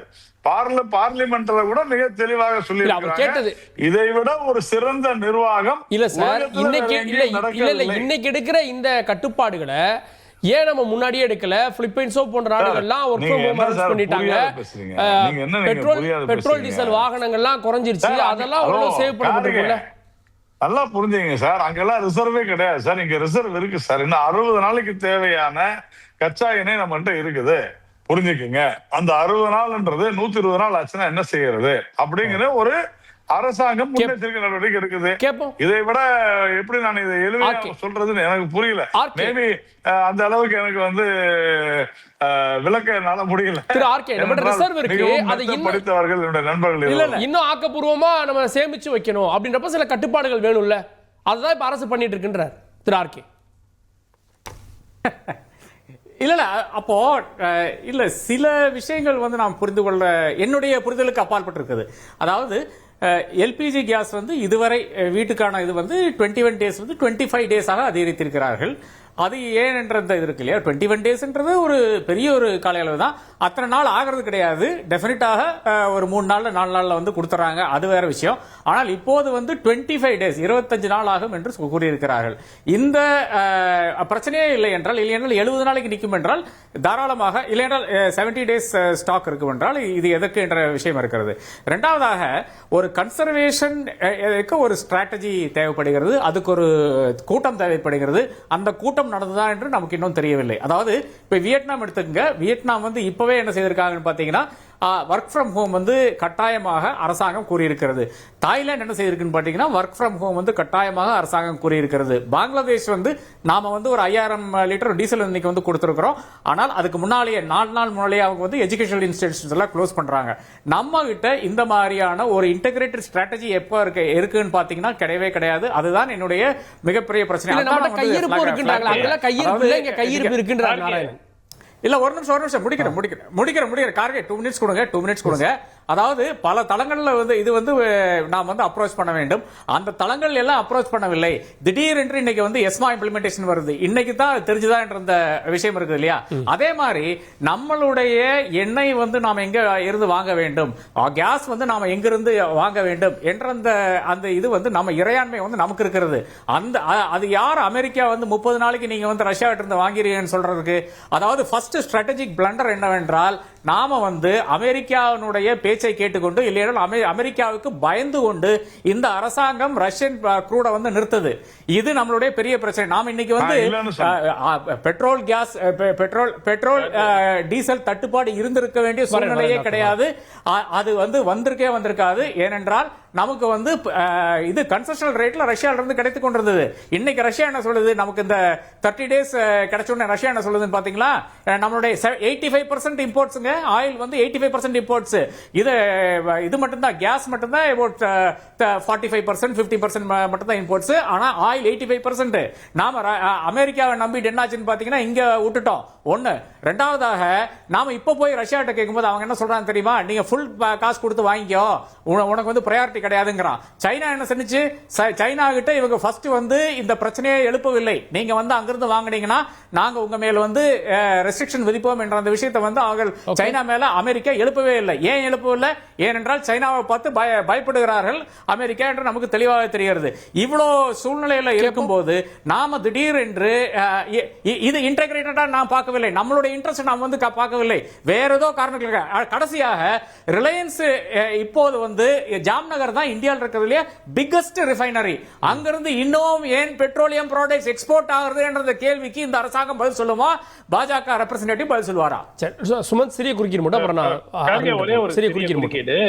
திரு நாராயணன் அவர்கள் சொன்னது மார்ச் 6ஆம் தேதி ஹர்தீப் பூரி வந்து போஸ்ட் போட்டுட்டாரு. அதுல அழகா ஒரு 4 போட்டோ போட்டிருக்காரு அவர் பத்திரிகையாளரோட பேசுறது. அதுல என்ன போட்டிருக்காருன்னா, எந்த விதமான ஒரு ஷார்டேஜ், எனர்ஜி செக்யூரிட்டிக்கு நாங்க ஃபுல்லா பாதுகாப்பு பண்ணுவோம், நமக்கு ஒன்னும் பிரச்சனையே இல்ல. In my energy imports into the country are in full. இல்லைங்க, அது அவர் சொல்லல. நெகட்டிவா பேச முடியுமா? உங்களுக்கு சார் நான் முடிச்சறேன். சுமந்திரன் தெரியுமா என்ன பேசுறீங்க? ஒரு நிமிஷம் சார். நீங்க என்ன சொன்னாரு, நீங்க என்னெல்லாம் நடவடிக்கை எடுக்கிறோம், அதுக்கப்புறம் எவ்வளவு ஸ்டாக் பொசிஷன் நம்ம கிட்ட இருக்கு, இதெல்லாம் 6ஆம் தேதி சொன்னாரு. நீங்க எங்க சொல்லிருக்காருன்னு காட்டுங்க. நான் இப்ப அவருடைய பேஜே தான் சொல்லிருக்காரு சார். நான் இப்ப படிக்கிறேன். இப்ப நீங்க படிங்க சார். எங்க சார் அவருடைய பேஜ்ல போடல. மேபி வேற எங்கயாவது அவர் அவர் பேஜ்ல தான் போட்டுருக்காரு. நான் இப்ப அதான் உங்களுக்கு சொன்னேன். என்ன போடுறாரு அதான் நான் சொன்னேன். டீடைல் போடல சார். எந்த பிரச்சனையும் கிடையாது. எனக்கு புரியல. அவர் கூறியதாவது 2026 மார்ச் முதல் வாரத்தில் இந்தியாவில் உடனடி எரிபொருள் தட்டுப்பாடு இல்லை என்று மக்கள் அவர் கூறிய முக்கிய விஷயங்கள். இந்தியாவில் ஒரு நிமிஷம் கேளுங்க. இந்தியாவில் 25 நாட்களுக்கு தேவையான கச்சா எண்ணெய் மற்றும் எரிபொருள் இருப்பு உள்ளது. நிலைமையை அமைச்சகம் 24 மணி நேரம் கண்காணிக்கிறது. பொதுமக்களுக்கு பெட்ரோல் டீசல் எல்பிஜி கிடப்பில் உடனடி பிரச்சனை இல்லை. அவர் ஏன் அப்படி சொன்னார்னா, எங்க இந்தியாவில் எங்க எடுத்து வச்சிருக்கேன் நான் சொல்றேன் உங்களுக்கு. என் ரவுண்ட் வரும்போது நான் சொல்றேன். அதனால கொஸ்டின் பண்ணலாம், எவ்வளவு வேணாலும் கொஸ்டின் பண்ணலாம். கேப்போ அருணன் குறுக்கிறாரு. அருணன் கோ ஹெட். அருணன் கார்கே. எஸ். இல்ல கார்கே இல்ல, ஒரு 2 பாயிண்ட். ஒன்னு, நம்முடைய நாராயணன் நண்பர்கள் ஆர்கேயும் சுமந்தும் பார்த்து இவங்க பூரா அரசியல் பேசிட்டாங்க அப்படின்னு ரொம்ப வருத்தப்பட்டாரு. ஆனா இவர் இப்ப அரசியல் தானே பேசினாரு. நான் வந்து இந்த பிரச்சனையை பேசினேன். உடனே அவர் என்ன சொன்னாரு, இந்த கம்யூனிஸ்டுகள்லாம் வேணும்னே பதட்டத்தை உருவாக்குறாங்க, பொய் பேசுறாங்க என்று இவ்வளவு நேரம் அரசியல் பேசினது நாராயணன் தான். ஆனா அவங்கள பார்த்து அரசியல் பேசலாமாங்கிறாரு. இதுல எப்படி அரசியல் பேசாம இருக்க முடியும்? நீங்களும் பேசுறீங்க, நானும் பேசுறேன். ஒண்ணு இல்ல இல்ல, நீங்க பேசுனீங்க முதல்ல, அதைத்தான் நான் சொல்றேன். அடுத்த பாயிண்ட், இப்ப 2 பேரும் நண்பர் நாராயணன் சரி அவரும் சரி, எங்க கிட்ட இருக்கியா 70 நாளைக்கு இருக்கு. அமைச்சர் அன்னைக்கே சொல்லிட்டாரு போதிய அளவுக்கு ஸ்டாக் இருக்கு, பயப்பட வேணாம். அப்ப எங்கயா ஹோட்டலுக்கு கூட தர மறுக்கிறீங்க? ஹோட்டல் என்பது மிக முக்கியம் இல்லையே, உணவு. அது கூட அழகா விளக்குனாரு.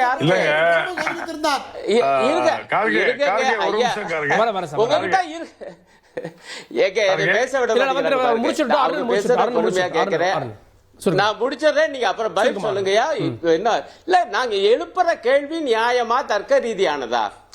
இப்ப உங்ககிட்ட எல்லாம் இருக்குங்கிறீங்க, அப்புறம் எந்த ஒரு வணிகத்துக்குமான கேஸ் சிலிண்டர் விநியோகிக்க மாட்டோம், ஹோட்டலுக்கே இல்ல, அப்புறம் வேற எதுக்கு நீங்க விநியோகம் பண்ணுவீங்க? அப்ப அவங்க என்ன சொல்றாங்க, அது முடியாது, இப்போதைக்கு வீட்டுக்கு மட்டும்தான் விநியோகம் என்றால் அப்ப உங்களுடைய நிலை என்ன? அப்ப எவ்வளவு மோசமாக கையாண்டு கத்தார்ல இல்ல சுமன் ராமன் கேட்டால 5 நாளைக்கு முன்பே கேஸை நிப்பாட்டிட்டாங்க, கத்தார்ல இருந்து வரணும், அப்பவே சுதாரிச்சு நீங்க மக்களுக்கு சொல்லிருக்க வேண்டாம் செய்தியை. ஆகவே நாங்க இந்த நடவடிக்கை எடுக்கிறோம்னு அதானே கேட்டாங்க. இதை கேட்ட அரசியல் பேசுறதா சொன்னா அது என்ன நியாயம்? திரு நாராயணன், நமக்கும் லாக்டவுன் மாதிரியான வாய்ப்புகள் இருக்கோ?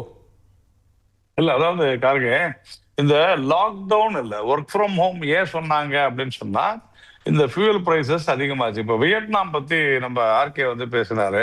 வியட்நாம்ல பெட்ரோல் விலை வந்து 32 விழுக்காடு போன வாரம் ஏறிடுச்சு. ஒரே நாள்ல 32% இன்க்ரீஸ் ஆயிடுச்சு. டீசல் பிரைஸ் 56% இன்க்ரீஸ் ஆயிடுச்சு. எல்பிஜி பிரைசஸ் வந்து 65% இன்க்ரீஸ் ஆயிடுச்சு. கெரோசின் பிரைஸ் 80% இன்க்ரீஸ் ஆயிடுச்சு. அதனாலதான் அரசாங்கம் அந்த முடிவுக்கு வந்திருக்கிறது. இந்தியாவை பொறுத்த வரைக்கும் அந்த மாதிரி சூழ்நிலை இல்லை. தயவு செஞ்சு புரிஞ்சுங்க, இந்த சூழ்நிலை இல்லை. அதாவது தொடர்ந்து ரஷ்யாவிலிருந்து ஆயில் வாங்க நிறுத்திட்டோன்ற ஒரு பொய்யை தொடர்ந்து சொல்லி வருகிறார்கள். அது தவறானது. நான் தெளிவா உங்களுக்கு சொன்னேன், நமக்கு எப்பொழுது எங்கு எப்படி தேவையோ அங்கிருந்து அப்படி நாம் வாங்குவோம் அப்படின்றதுதான். பெரும்பாலும் சொன்னது ரஷ்யால நம்ம நிப்பாட்டிட்டோம், அது இல்லைன்னு முற்றிலுமா மறுக்கிறீங்களா? தேவையான அளவு. ஆமாங்க, ஏங்க என்ன பேசுறீங்க? பிப்ரவரியில இது இந்த அக்ரிமெண்ட் எப்ப வந்துச்சு? மார்ச்ல தாங்க வந்துச்சு. ஜனவரியில வாங்கியிருக்கிறோம், பிப்ரவரியில வாங்கியிருக்கிறோம். தவிர இதுக்கு முன்னால ரஷ்யாவுக்கு வாங்குறது மட்டும் எங்க இருந்து வாங்கிட்டு இருந்தோம்? அப்ப ஏன் ரஷ்யால வாங்கணும்னு இப்ப கேட்பாங்களா? என்ன சார் இது? நமக்கு எங்க சௌகரியமோ, நமக்கு அதனால பலன்கள் எங்க கிடைக்கிறதோ அங்கிருந்து வாங்குவோம். அதுதான் நம்ம பாலிசி. இதுதாங்க விஷயம்.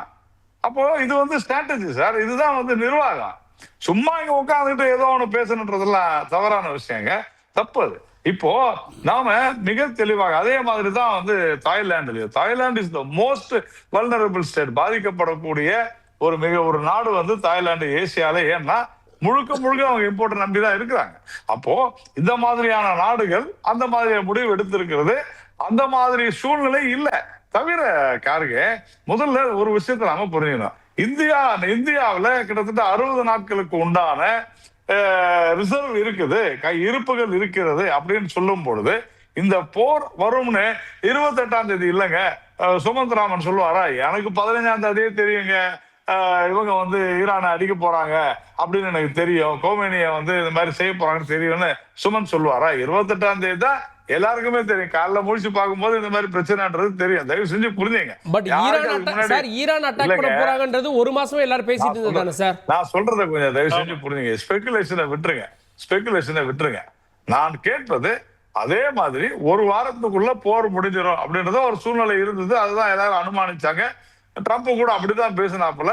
ஆனாலும் போர் தொடர்கிறது. அப்போ 30 நாள் கையிருப்பு இருக்கும் பொழுது ஏன் பேனிக் ஆகணும்? மக்களை அவசியம் இல்லை.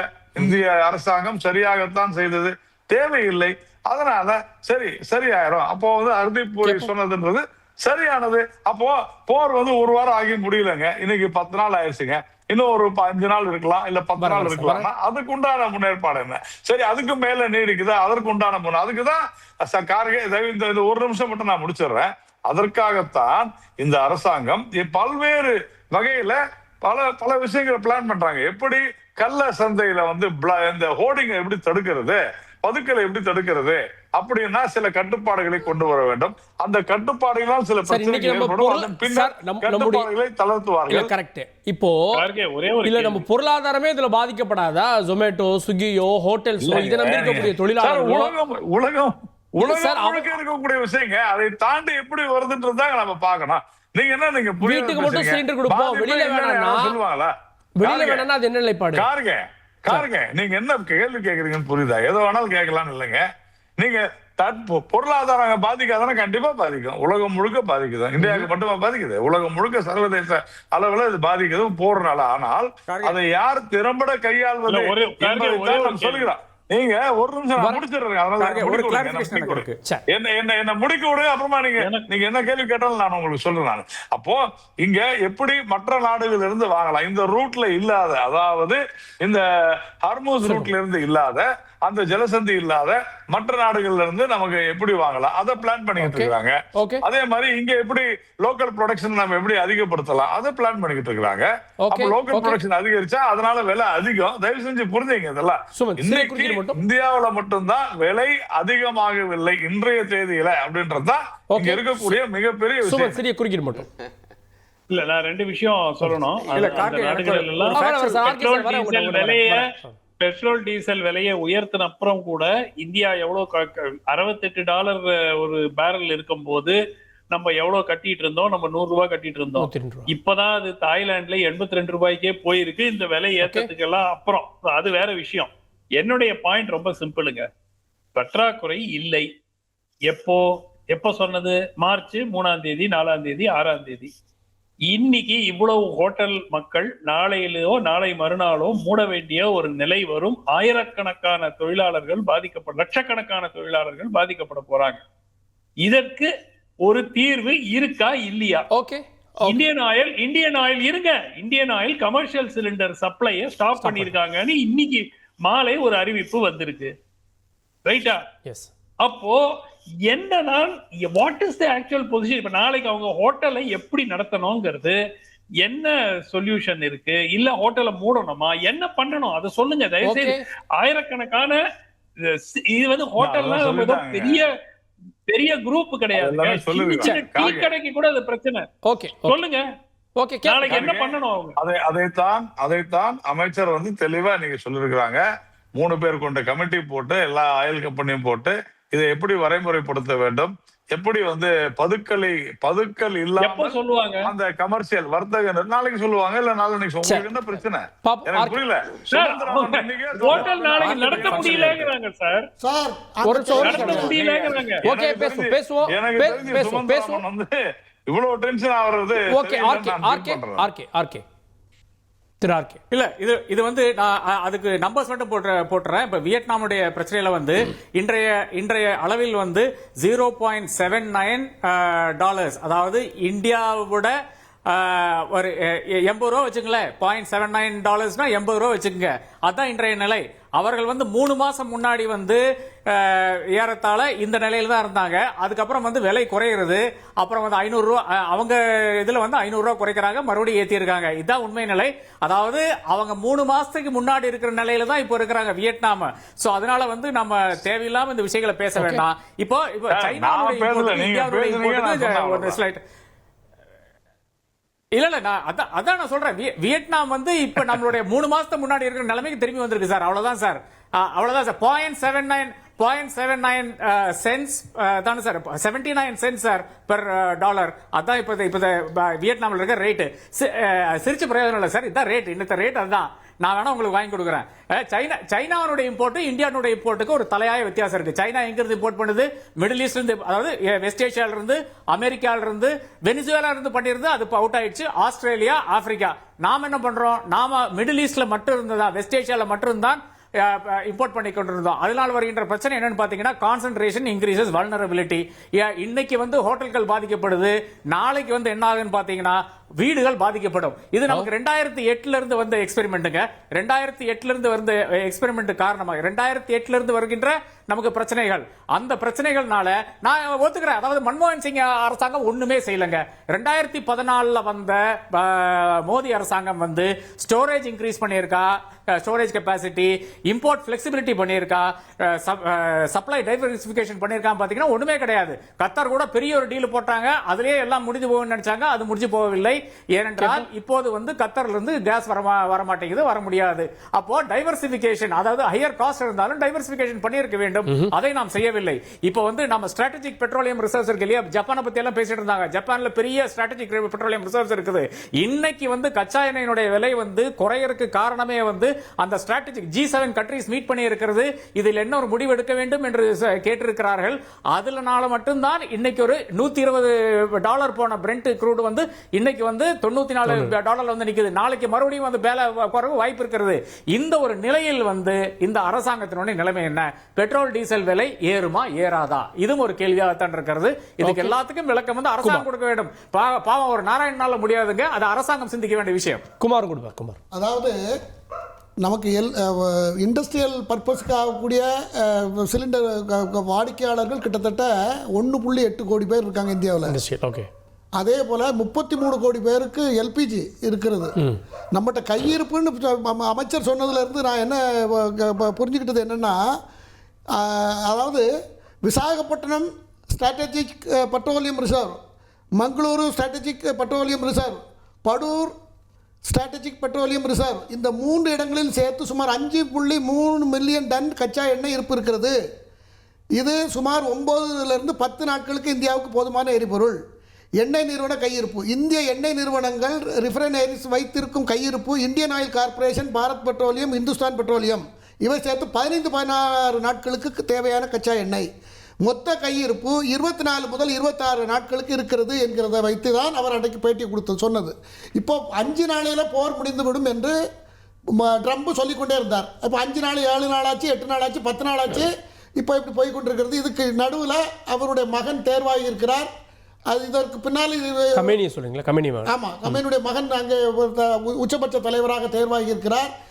அமெரிக்கா நாடுகள், அதாவது எண்ணெயை உலகத்துக்கு சப்ளை பண்ற இடம் எங்கெல்லாம் இருக்குமோ அந்த இடத்துல பூரா பிரச்சனை.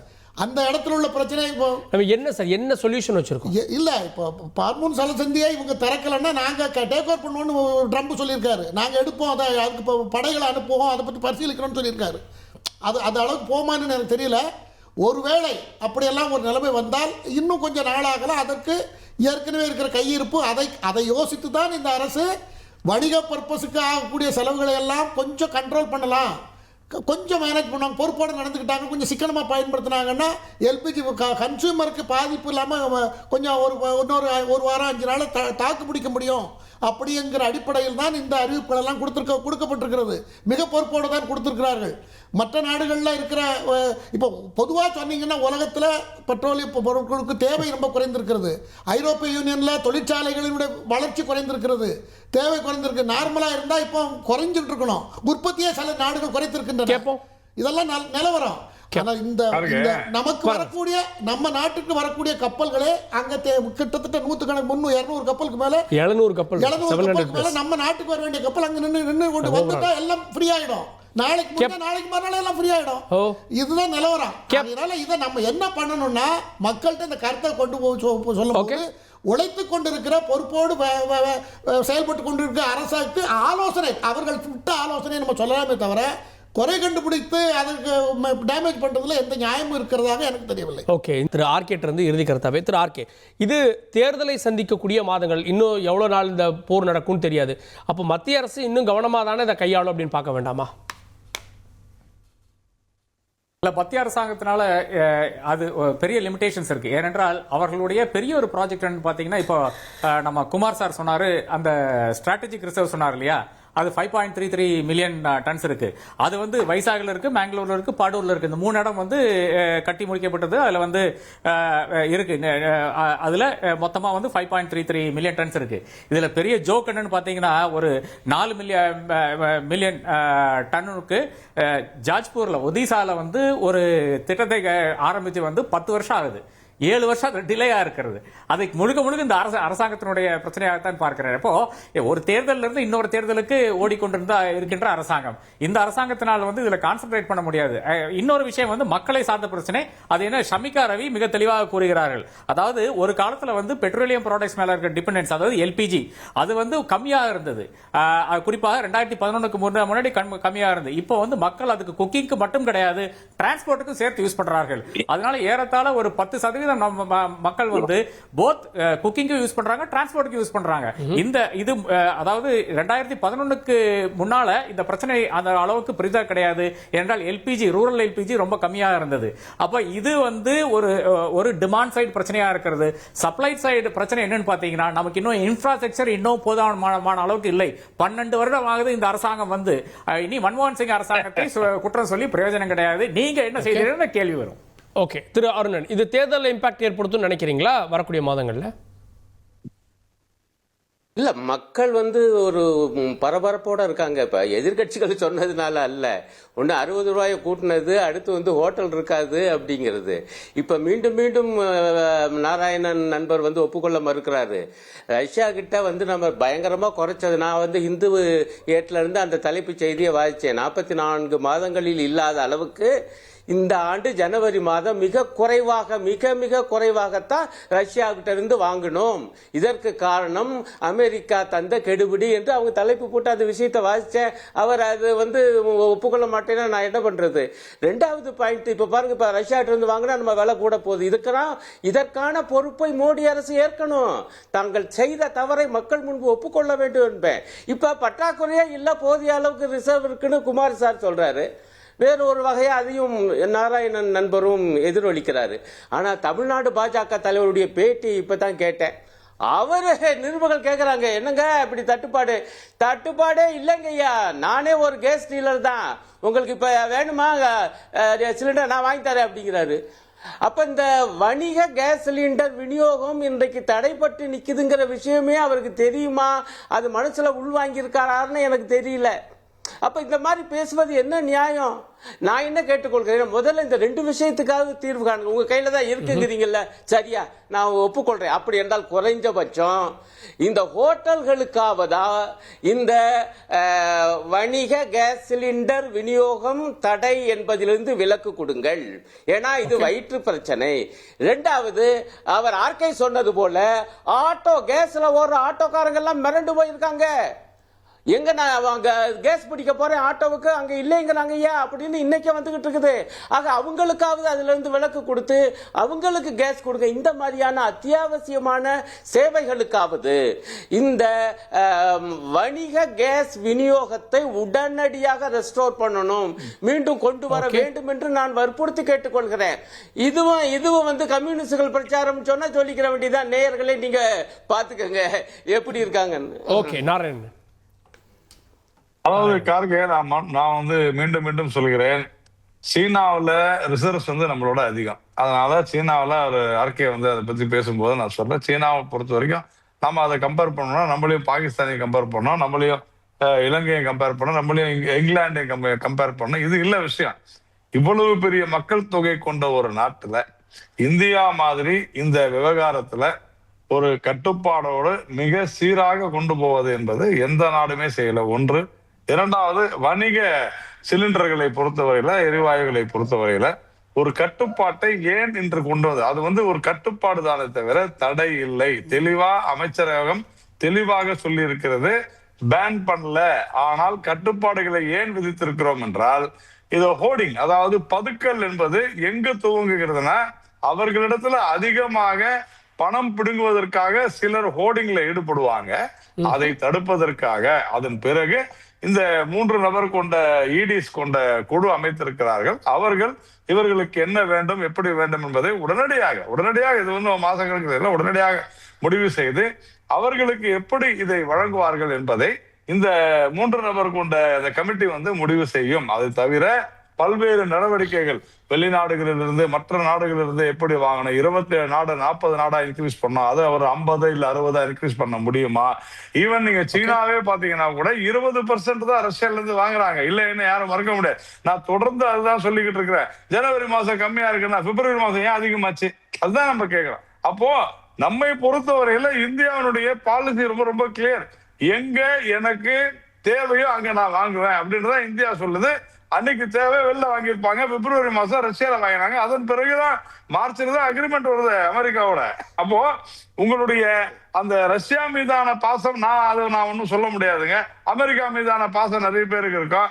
இந்தியா பண்ணது சரிதான் சொல்லுவாங்க. இதெல்லாம் வந்து பேச்சு இல்ல. நம்மை சொல்வதை வரையில் நிர்வாக ரீதியாக இந்தியா உலகத்திலேயே மிகப்பெரிய சாதனையை படைத்துள்ளது. அடுத்த நாட்கள் எப்படி நிற்கும் அதாங்க போர் ஒரு வாரத்துல நிற்கும் என்பதற்காக திட்டமிட்டோம். போர் ஒரு வாரத்துல நிற்கிற இது 10வது நாளாக தொடர்கிறது. இன்னும் சில நாட்கள் தொடரும் என்றால் அதற்கு தகுந்தா போல திட்டமிடுகிறார்கள். நம்ம கிட்ட இருப்பு இருக்கிறது, இல்லை என்று சொல்லவில்லை. அதற்கான நடவடிக்கைகளை எடுப்பார்கள். உள்நாட்டு தயாரிப்பை அதிகப்படுத்துவார்கள். பல்வேறு அல்டர்னேட்டிவ் ரூட்ஸ் வந்து இவங்க டெஃபினட்டா ஃபைனல் பண்ணுவாங்க. ரொம்ப கான்பிடென்டா இருக்காங்க.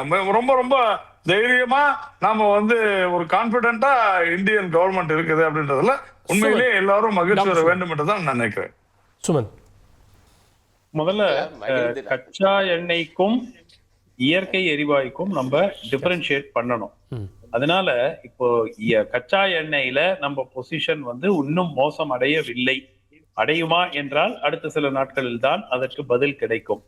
ரெண்டாவது, அதுக்கு வேற ஆல்டர்னேட் சேனல்ஸ் விரைவில் ஏற்பாடு செய்வதற்கு உதாரணத்துக்கு ரஷ்யா கிட்ட இருந்து வாங்குறதெல்லாம் ஒரு ஷார்ட் டேர்மா நம்ம இன்க்ரீஸ் பண்றதுக்கு வாய்ப்பு இருக்கிறது.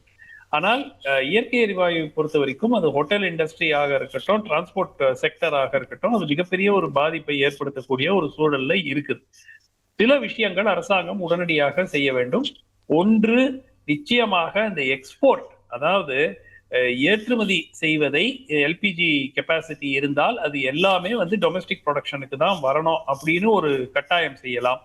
ரெண்டாவது, இந்த அடுத்த சில நாட்கள் எப்படி இந்த சிச்சுவேஷன் அன்ஃபோல்ட் ஆக போகுதுன்னு யாருக்குமே தெரியாது. அதனால முதல்ல ஒண்ணு ஞாபகம் வச்சுக்கோங்க, இந்த நொடி பொழுதே போர் நிறுத்தப்பட்டால் கூட, இந்த நொடி நின்றுட்டா கூட 20 to 25 நாட்கள் ஆகும் பழைய கெப்பாசிட்டி கொண்டு வருவது. தயவு செய்து யாரும் நினைக்க வேண்டாம் இப்ப நாளை காலையில போர் நின்றுச்சுன்னா நாளான்னைக்கு காலையில இருந்து எல்லாமே நார்மல் ஆயிரும். இல்ல, இதுதான் பேனிக் பட்டன் சொல்றது. இன்னைக்கு பேனிக் பட்டன் இல்ல சார், இதுதான் உண்மை. ஏன்னா உங்களுக்கு என்ன பண்ண முடியும்? உண்மை பேனிக் இல்ல சார், உண்மையே இல்ல சார். ஒரு நிமிஷம் இருங்க, நீங்க மத்திய அமைச்சர் ஒரு நிமிஷம் இன்று ஒரு நிமிஷம் நீங்க, சரி நான் சொல்றது எல்லாம் போய் நீங்க தயவு செய்து போய் நீங்களே தேடி நீங்க பாத்துக்கங்க. நீங்க அது நான் சொல்றது உண்மையா இல்லையாங்கிறது மக்களே புரிஞ்சுப்பாங்க. மிக முக்கியமாக சில ரிஃபைனரிஸ் வந்து ப்ரொடக்ஷன் 6.7 மில்லியன் பேரல் ஒரு நாளைக்கு கல்ஃப்ல இருந்து வர்ற ஆயில் குறைந்திருக்கிறது. சில ரிஃபைனரி, சில ஆயில் வெல்ஸ் வந்து ஷட் டவுன் பண்ண போறாங்க டெம்பரரியா ஷட் டவுன் பண்ணாக்கா அதை ரீஸ்டார்ட் பண்றதுக்கு 1 வாரம் 10 நாள் ஆகும். அதுல இருந்து ஒரு 10 நாள் கழிச்சுதான் சிச்சுவேஷன் நார்மலைஸ் ஆகும். சோ இது வந்து நாளைக்கு மறுநாள் வந்து நார்மலைஸ் ஆக போகுது என்பது உண்மைக்கு புறம்பான ஒரு செய்தி. நிச்சயமா நம்ம ஒரு ஆக்ஷன் பிளான் கொண்டு வரணும். அரசாங்கம் ஒர்க் ஃப்ரம் ஹோம் எப்படி எல்லாம் பெட்ரோல் டீசல் கன்சர்வ் பண்ண முடியும், இதற்கான விதிமுறைகளை கொண்டு வந்து உடனடியாக அது மக்களுக்கு தெரிவிக்கப்பட வேண்டும். அது அவசியம். அதாவது அவர் சொன்னது கரெக்ட் தான். அவர் சொல்றது நான் மறுக்கல. இந்தியாவினுடைய மொத்த கட்டுப்பாட்டுக்கு உட்பட்ட சமாச்சாரம் இல்ல இது முழுக்க நம்மளுடைய பிளான் தான மெயினா பார்க்கணும் சார். இல்ல வெளிநாட்டுல நடக்கிற அது காரணம் சொல்றதா மாறி இருக்கு. அது நமக்கு என்ன கெபாசிட்டி இருக்கு அவ்வளவுதான். இல்ல சார், அத மட்டுமே சொல்லிட்டு இருந்தா போதுமான்னு கேக்குறேன். இல்ல சார், நம்ம கிட்ட என்ன கையிருப்பு இருக்கு, நம்ம ஒவ்வொரு நாட்டுக்கும் எவ்வளவு, நீங்க ஒரு நிமிஷம் நான் முடிச்சிடறேன் சார். ஒவ்வொரு நாட்டுக்கும் அவங்கள்ட்ட எவ்வளவு ரிசர்வ் வச்சிருக்காங்க, எவ்வளவு மெயின்டைன் பண்ண முடியுங்கிறத நம்ம மெயின்டைன் பண்ணிக்கிட்டு இருந்தோம். இப்ப திடீர்னு ஒரு பிரச்சனை வந்திருக்கிறது. இந்த பிரச்சனை இப்ப புதுசா இந்த பிரச்சனை என்ன டெவலப்மெண்ட்னா 1950 ஈரான்ல பிரதமராக பதவியேற்ற திரு முகமது ரொசாட் என்பவர் சர்வதேச வழித்தடத்தை அவர் அந்த காலகட்டத்தில் ஈரான் மாத்தினதுனால அதை இப்ப ரீபொசிஷன் பண்றதுக்காக அமெரிக்கா முயற்சி பண்ணிக்கிட்டு கொண்டு இருக்கிறது. அது எப்போ அதுக்கு எல்லா நாடுகளும், அரபு நாடுகளும் அதுக்கு ஆதரவு கொடுத்து எதிர்பார்க்கப்படுகிறது. ஆகையினால இந்த பிரச்சனை சால்வ் ஆனா ஓரிரு நாட்கள்ல சரி பண்ணிடலாம். Okay, last word. இது எப்ப சரியாகும் நினைக்கிறீங்க? ஓகே, இல்ல ஐயோ அல்ல பிரதர், அது 8 to 24 வீக்ஸ் ஆகுங்க. என்ன பேசுறாரு?